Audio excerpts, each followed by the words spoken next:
کیا سزا دی؟ فَقُلْنَا لَهُمْ كُونُوا قِرَادَةً خَاسِئِينَ، فرمایا بندر بن جاؤ دھتکارے ہوئے۔ جو رزق حرام طریقے سے کماتے تھے رب انہیں بندر بنا دیتا تھا۔ ابھی بھی میں نے دیکھے ہیں بڑے بڑے تاجر پاگلوں جیسی زندگی گزار رہے ہیں، نفسیاتی طور پہ سکون نہیں ہے، کروڑوں روپیہ پڑا ہے۔ کیوں؟ اس لیے کہ رب کے بتائے ہوئے طریقے کے مطابق تجارت نہیں کرتے۔ آگے ایک اور دلچسپ بات آ گئی، بنی اسرائیل کے اندر نا ایک شخص نے اپنے چچا کو قتل کر دیا جائیداد کے لیے۔ یہ دیکھیں کب سے لوگ جائیداد کے لیے قتل کرتے آ رہے ہیں۔ چچا کو قتل کر دیا، اور قتل کر کے حضرت موسیٰ علیہ السلام کے پاس آئے کہ میرے چچا کو کسی نے قتل کر دیا ہے تو بتائیں کیا کرنا ہے۔ تو آپ نے فرمایا کہ گائے ذبح کرو اور اس کا ایک ٹکڑا مقتول کو مارو، مرنے والے کو، وہ خود اٹھ کے بتا دے گا مجھے کس نے قتل کیا ہے۔ اب ارادہ نہیں تھا گائے ذبح کرنے کا تو بہانے کرنے لگے۔ ارادہ نہیں نہ ہوتا تو پھر کیا ہوتے ہیں؟ کہنے لگے گائے کس طرح کی ہو، بوڑھی ہو کہ بچی ہو، رنگ کیسا ہو، جوان ہو کہ چھوٹی ہو، حال میں ایک دفعہ چلنا سیکھ گئی ہو یا ابھی نہ سیکھی ہو۔ تو بتاتے گئے تو رب بھی شرطیں بیان کرتا گیا، گہرے زرد رنگ کی ہو، حال کے اندر اسے نہ چلایا گیا ہو، پانی نہ نکالا گیا ہو، نہ بچی ہو نہ جوان ہو، اس کے درمیان ہو۔ یہ ساری شرطیں کہاں پائی جاتی تھی؟ حضرت موسیٰ علیہ السلام کی قوم کا ایک شخص تھا جو اللہ کا ولی تھا۔ وہ جب انتقال کرنے لگا نا، اللہ اکبر، دیکھو رب ولیوں کی اولادوں پر بھی کتنا فضل فرماتا ہے۔ وہ جب انتقال کرنے لگا تو ایک اس کے پاس چھوٹی سی بچیا تھی، گائے کی بچی، اس نے جنگل میں چھوڑ دی۔ کہنے لگا یا اللہ میں تیرے نام پہ چھوڑتا ہوں، میرا بچہ جوان ہو جائے تو اسے دے دینا، اور تو سرمایہ ہی کوئی نہیں۔ بچہ بڑا ہوا تو بچہ بھی بڑا نیک تھا، اپنی ماں کا بڑا فرما بردار تھا۔ اس کی ماں نے کہا بیٹا تیرے باپ نے ایک گائے چھوڑی تھی۔ تو بچہ جنگل میں گیا اور جا کے کہنے لگا اے اللہ میری گائے مجھ سے ملا دے۔ تو رب کریم نے وہ گائے واپس کر دی، وہ گائے گھر لے آیا۔ اب وہ کہنے لگا اماں بیچ دوں، تو اماں کہنے لگی بیٹا میرے پوچھے بغیر نہ بیچنا۔ کئی دفعہ گاہک لگے پر اس نے کہا جب تک میری اماں نہ کہے گی میں بیچوں گا۔ ادھر بنی اسرائیل والے شرطیں جتنی گائے کے بارے میں پوچھ چکے تھے وہ ساری اسی گائے میں پائی جاتی تھی۔ تو یہ ڈھونڈتے ڈھونڈتے وہاں پہنچ گئے تو کہنے لگے گائے چاہیے۔ تو اس نے کہا بھی تمہاری مرضی سے نہیں، قیمت میری مرضی کی۔ ایک مفسر نے تو یہاں تک لکھا ہے کہ اس نے کہا گائے ذبح کر کے نا تو جتنا گائے کے اندر گوشت ہوگا نا اتنا ہی کھال کے اندر تم مجھے مال بھر کے دو گے، اتنے سکے بھر کے دو گے، اتنی اشرفیاں بھر کے دو گے تو پھر تمہیں گائے دوں گا۔ تو پھر یہ گائے انہیں ملی اور یہ گائے لے کر کے آئے۔ زیادہ سوالات نہ کرتے تو زیادہ الجھتے نہ۔ ہم بھی دین کے معاملے میں بڑے سوال جواب کرتے ہیں، اتنا سوال کریں جتنی اس کی ضرورت ہے۔ ان لوگوں نے سوالات زیادہ کیے تو پھر الجھ زیادہ گئے۔ تو میرے بھائی اس کا ذکر بھی اللہ تبارک و تعالیٰ نے پہلے پارے کے اندر بیان فرمایا۔ پھر اللہ کریم نے فرمایا کہ کچھ ایسے لوگ بھی ہیں یہودیوں میں سے جن کا دعویٰ ہو گیا ہے کہ ہم اللہ کے بڑے پیارے ہیں۔ فرمایا یہ صرف ان کے منہ کی باتیں ہیں، یہ تو قیامت میں پتہ چلے گا نا کہ اللہ کا پیار کس کے ساتھ زیادہ ہے۔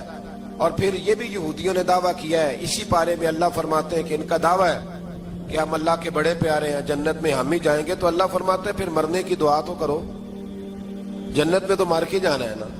لیکن رب فرماتے ہیں یہ کبھی مرنے کی دعا نہیں کریں گے، اس لیے کہ انہیں پتہ ہے کہ ہم نے آخرت کے لیے کیا بھیجا۔ لے جی پہلا حکم آ گیا یا ایھا الذین آمنوا کہہ کے، پہلی آیت قرآن پاک کی پہلے سپارے میں پہلی آیت جس میں اللہ نے کہا یا ایھا الذین آمنوا۔ تو پہلا حکم آمنوا کہہ کے آیت نمبر 104 میں جو اللہ نے حکم دیا ہے نا وہ نبی پاک کی تعظیم کا حکم ہے۔ پہلا حکم ہی اللہ نے حضور کی عزت اور ناموس کا ارشاد فرمایا۔ پہلا اس ترتیب کے لحاظ سے وہ ہوا یہ کہ جب نبی پاک کو بات ارشاد کرتے تو صحابہ کرام اٹھ کے عرض کرتے رائینا یا رسول اللہ، حضور سمجھ نہیں آئی ذرا رعایت کر دے۔ تو یہودیوں کی عبرانی زبان کے اندر نہ ذرا کھینچ کے پڑھتے تھے رائینا، تو اس کا معنی بنتا تھا معاذ اللہ اے ہمارے چرواہے، بکریاں چرانے والے کو بھی وہ رائینا کہتے تھے۔ تو جب صحابہ یہ کہنے لگے تو اللہ نے منع ہی کر دیا، فرمایا میرے محبوب کے غلاموں اس لفظ کے پیچھے چھپ کے، اس لفظ کے پیچھے چھپ کے لوگ میرے نبی کی بے ادبی کر جاتے ہیں، تو جس لفظ کا کوئی ایک معنی بے ادبی والا بنتا ہو وہ لفظ بھی میرے نبی کے لیے نہ کہو. لفظ وہ والے کہو جس میں کوئی بے ادبی کا معنی نکلے نہ. یہاں لوگوں نے بڑے بڑے لفظ نہیں بول دیے پھر کہتے میرا مطلب یہ تھا میرا مطلب وہ تھا. تو تو نے وہ لفظ بولا کیوں جس کا کوئی غلط مطلب بھی نکل سکتا تھا؟ اللہ نے فرمایا یا ایھا الذین آمنوا لا تقولوا رائنا، اے ایمان والو رائنا کہو ہی نہ. تو یا اللہ کیا کہیں؟ فرمایا وقولوا انظرنا، تم کہو یا رسول اللہ ایک نظر فرمائیے. انداز دیکھیے انظرنا ایک نظر. تو ہمارے بزرگ تو پہلے بڑے پیار والوں نے کہہ دیا یا رسول اللہ انظر حالنا. کہتے کہاں سے لاتے ہو جملے؟ میں نے کہا اللہ کی کتاب سے. یا رسول اللہ انظر حالنا یا حبیب اللہ اسمع قالا.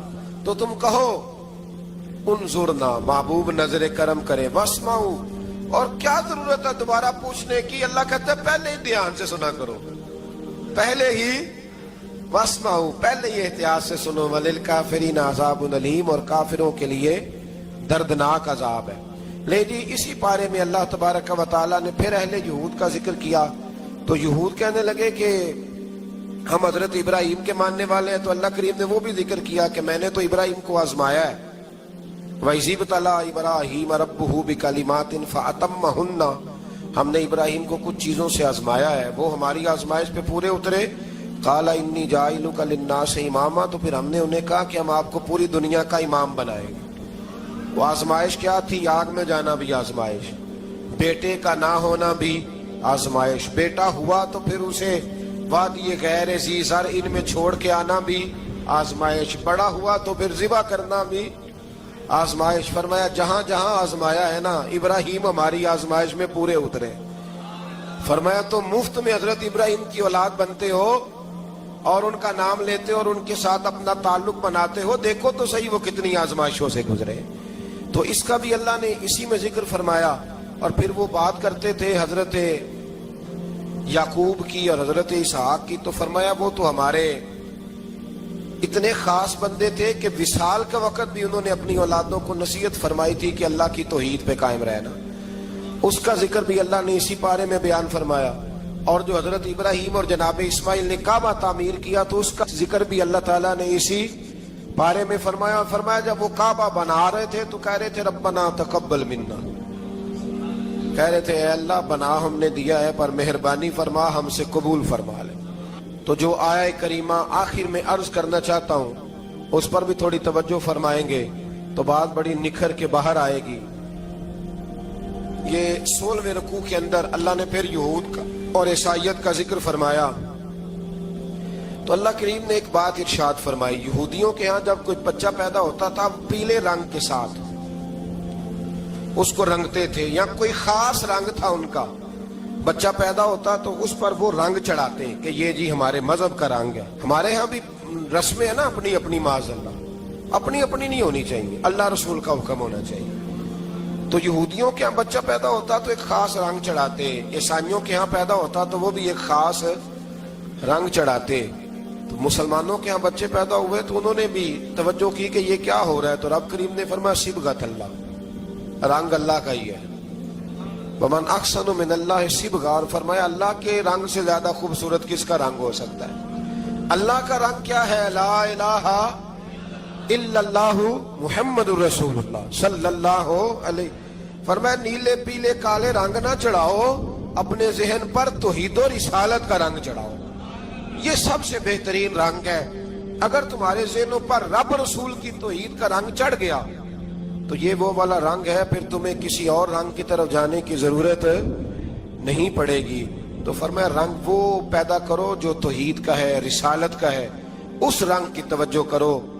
قرآن مجید کے اس پارے میں اللہ کریم نے مختلف باتیں بیان کر کے آخری رکوع میں یہ جو رنگ کا ذکر فرمایا نا تو یہ لگتا ہے پورے پارے کا خلاصہ ہے کہ رب کریم نے فرمایا اصل بات یہ ہے کہ تمہاری سوچوں پہ رب رسول کی توحید و رسالت کا رنگ ہونا چاہیے.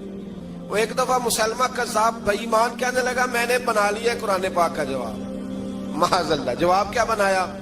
وہ سورت ہے نا القاریہ تو ملکاریہ وما ادراک ملکاریہ، کھڑکھڑانے والی. کیا ہے کھڑکھڑانے والی؟ تمہیں کیا پتا کیا ہے کھڑکھڑی؟ قیامت کا ذکر ہے. کہنے لگا میں نے اس جیسی صورت بنا لیا. تو کیا بنایا؟ الفیل ملفیل وما ادراک ملفیل. کہنے لگا ہاتھی. تمہیں کیا پتا کیا ہاتھی؟ تم کیا جانو کیا ہاتھی؟ تو پاس جو اس کے اپنے بیٹھے تھے نا چیلے، وہ کہنے لگے چپ کر جا، سارے زمانے کو پتا ہے ہاتھی کیا ہوتا ہے. وہ پاگل ہے، اس کے 2 کان ہوتے ہیں، ایک سونڈ ہوتی ہے، 4 اس کے پیر ہوتے ہیں. بیوقوف آدمی، قرآن کا مقابلہ کرنا ہے تو کچھ چج کے ساتھ کر. پاگلوں کی طرح مقابلہ کرے گا، جوتے کھائے گا بھی، ہمیں بھی پڑھوائے گا. تو قرآن مجید کا کوئی مقابلہ کر سکا؟ تو اس آیت مبارکہ میں اللہ نے کافروں کو یہ کہا اگر مقابلہ نہیں کر سکتے تو پھر اللہ سے ڈرو، ورنہ دوزخ میں ڈالے جاؤ گے، وہ جس کا ایندھن آدمی اور پتھر ہے، اور بنائی بھی کافروں کے لیے گئی ہے. اعدت للکافرین. جہنم کس کے لیے بنائی گئی ہے؟ کافروں اور منافقوں کے لیے. مسلمانوں کے لیے بنائی گئی.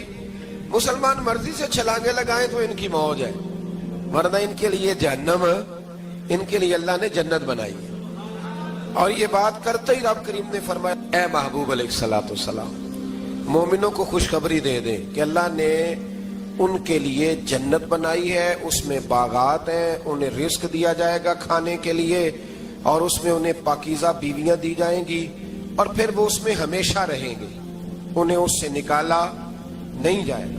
آگے جو آیات کریمہ ہے نا، اس کے اندر اللہ تبارک و تعالیٰ نے فرمایا ہے کہ اللہ حیا نہیں کرتا سمجھانے کے لیے مچھر کی مثال بھی دینی پڑے. فرمایا قرآن سے کچھ لوگ ہدایت حاصل کرتے ہیں اور کچھ گمراہ ہو جاتے ہیں. جب لوگ اپنی مرضی کی تشریحات چاہتے ہیں تو گمراہ ہوتے ہیں، اور جب قرآن کو رسول اللہ صلی اللہ علیہ وسلم اور امت مسلمہ کی تشریحات کی روشنی میں سمجھتے ہیں تو پھر اللہ ہدایت عطا فرماتا ہے. پھر اللہ تبارک و تعالیٰ نے آگے ارشاد فرمایا حضرت آدم کی پیدائش کا واقعہ. کچھ مفسرین نے لکھا اللہ نے مشورہ کیا تھا فرشتوں سے، وَإِذْ قَالَ رَبُّكَ لِلْمَلَائِكَةِ إِنِّي جَاعِلٌ فِي الْأَرْضِ خَلِيفَةً. لیکن کچھ مفسرین کہتے ہیں کہ اللہ کو ضرورت نہیں فرشتوں سے مشورہ کرنے کی.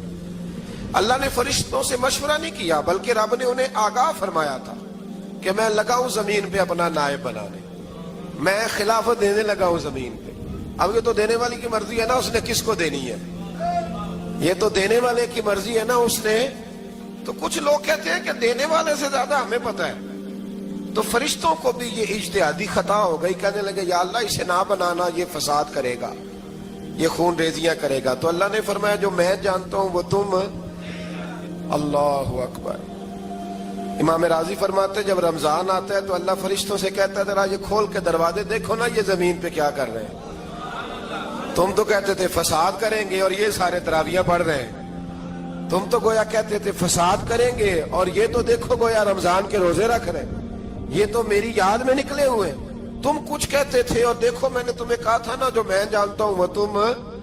اللہ نے پھر حضرت آدم علیہ السلام کو تمام زمانے کے علوم عطا کیے، علم سکھا لیا. تو فرشتوں سے کہا تم بھی ان چیزوں کے نام بتاؤ، تو وہ بتا سکے نہیں.